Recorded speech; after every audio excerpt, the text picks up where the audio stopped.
Namaskar, this is my 45th lecture, and this can be fully understood if you go through 43 and 44, in addition to psychoanalytic feminism. What's my point here? Again, going back to my 44th lecture where I responded to a Bangladeshi Muslim on Asadullah on what he's complaining about his own identity and why he's so strong in his own identity. Let's try to understand this psychoanalytically. It is again a bit repetitive because every video I have to repeat what I said before. But remember, to understand this fully, you have to go through 43 and 44. And this is the 45th lecture. There's a little problem with the numbering because one video didn't work. But anyway, you got the point. So, remember what Asadullah said, that how he developed his strong Islamic Muslim identity as opposed to, it's always the other. Now what is going on? So let's go back to Freud's identity development. According to Freud, the libido is the driving force in human development. And the libido is what he calls the pleasure principle. Of course, later he changed it. But that is his running theme in the beginning. So this pleasure principle, or the search for infinite pleasure, goes through the oral stage where all our pleasure is derived from the mouth, anal stage where pleasure is derived from giving out the feces, and then the genital stage. There is no identity here. For Freud, the identity is only sexual identity, gender identity. It's only here through castration complex, and we talked about all of this before, that the identity develops. The boy gets the message that if he does not give up his search for infinite pleasure, then his organ will be cut off. So he draws a boundary, he sets up his male identity, I am the possessor of the phallus. But his memory of that search, that desire for that infinite pleasure, does not go away. It goes to the unconscious. So as he's building up his identity, there's always the other, the unconscious. But here Freud also slightly refers to the desire cannot be just an objectless desire. We have to desire something. I desire that fruit. I desire a beautiful house. Here the desire is towards the phallic mother. Who's the phallic mother? The perfect mother, one who does all the nurturing, gives milk, but also has the phallus. So it's a perfect mother. She's the embodiment of everything. Here the boy has to give up the desire for the phallic mother, but it goes into his unconscious because nothing is lost. None of our desires are lost, in Freud at least. So that's the male identity. What happens to the feminine identity? She realizes that she doesn't have, what happens to her castration complex? This was a debate in 1920 in the psychoanalytic community, because the whole point is if she doesn't have a phallus, then how can she be worried about losing it? The castration complex does not work when it comes to the development of the female identity. So what Freud says is that she looks at her little clitoris, which is, she thinks is an organ of pleasure, and she thinks it's already cut off because of bad things she did. So what does she do?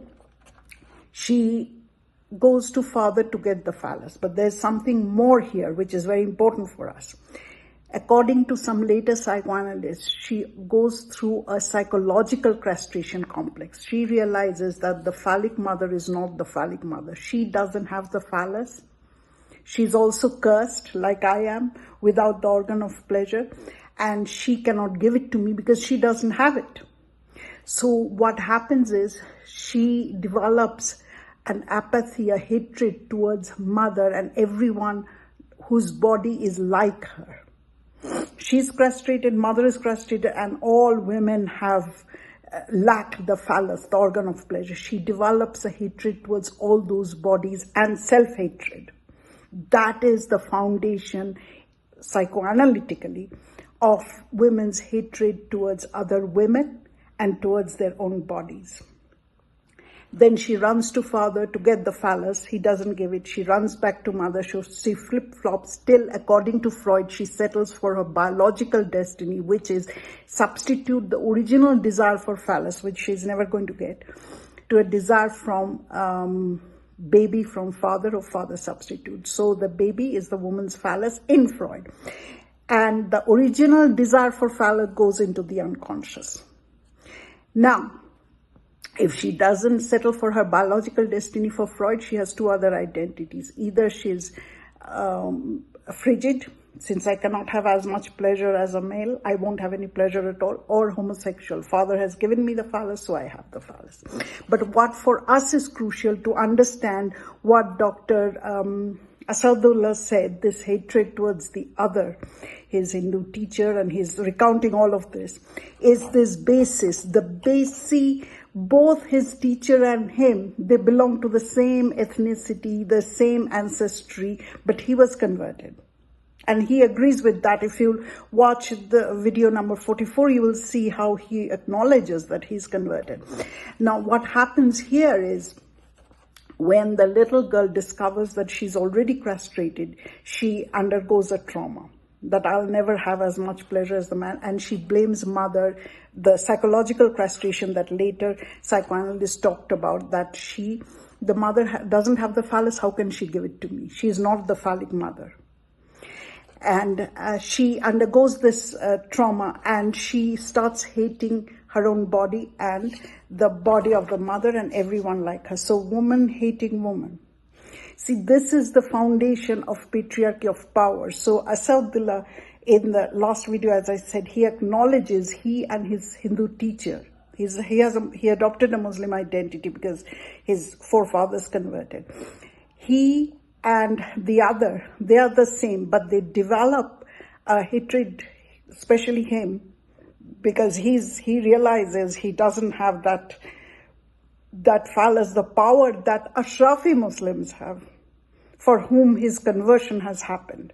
So instead of hating them, blaming them, not hating them, we don't have to hate individual structures, colonial structures, invasion, that's what we are against. We'll resist that. We're not about hating one individual or another. It's systemic. So Asadullah, instead of resisting the invaders and trying to say, okay, our identities have to be always a little bit queer, this, that, flip-flopping, all our identities are queer. He hates, like the little girl hates the mother more because she doesn't have the phallus, I don't have the phallus, and that is the basis of patriarchy. It's the same here. Instead of resisting invasion, forced colonization, penetration, if you want to use a phallocentric word, and then conversion, which actually was very traumatic. He's an Ajlab. He hates the person who never converted. So the child hates the mother, the female child hates the mother instead of the system. That is very important for us to understand. And there is something more that we have to understand psychoanalytically to understand this whole dynamics between the Ajlabi Muslims and those who did not convert. The other thing is, in psychoanalysis and in general, whenever we have an identity, there is always an other. We can't have an identity without another. For example, if I say I'm tall, then there must be someone short. Black means there's white. Every category has another. Similarly, this individual, Mr. Asadullah, he has to other someone in order to assert. If you go through the video that I made last time, it's a little difficult without his original video, but because it's in Bengali, I didn't put it, because not everyone will understand what he's talking about.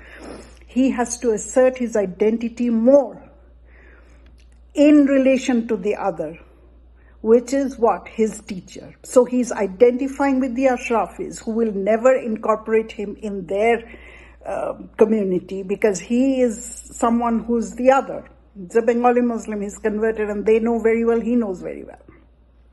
He has to other his teacher, who was also very mean to him by saying things, as I said in the last video number 44. But he has to assert it by othering the other. See, that's the interesting thing also about male identity. Male identity is also insecure because he adopted his male identity, this consolidated male identity, only by othering the search for the infinite desire which he can never fulfill. He subliminated it. It went into repression, his unconscious, and his conscious mind is born, his consolidated identity. I am the holder of the phallus. But in his unconscious, he is insecure because his search, he's never going to be that perfect Shivalinga, the perfect ideal identity, because there's no other there. If you're that perfect identity, then there's no other. But that unconscious that he repressed will come back and haunt him. It's the same with Mr. Asadullah. And I'm not picking on him. He's just an example because I found the video very interesting psychoanalytically, everything that he's saying. There is a sadness in him that is coming out through the video. Because there is something lost. We gain something only when we lose something. We can't have it all. So the women gained her identity as a feminine, which is also a fake identity because she's suppressing in psychoanalysis her original desire, the desire for a phallus, and substituting it. Similarly with Mr. Asadullah, again, it's not about him, it's about these identities, it's about structures. We are talking psychoanalytically, philosophically, so it's not about any individual.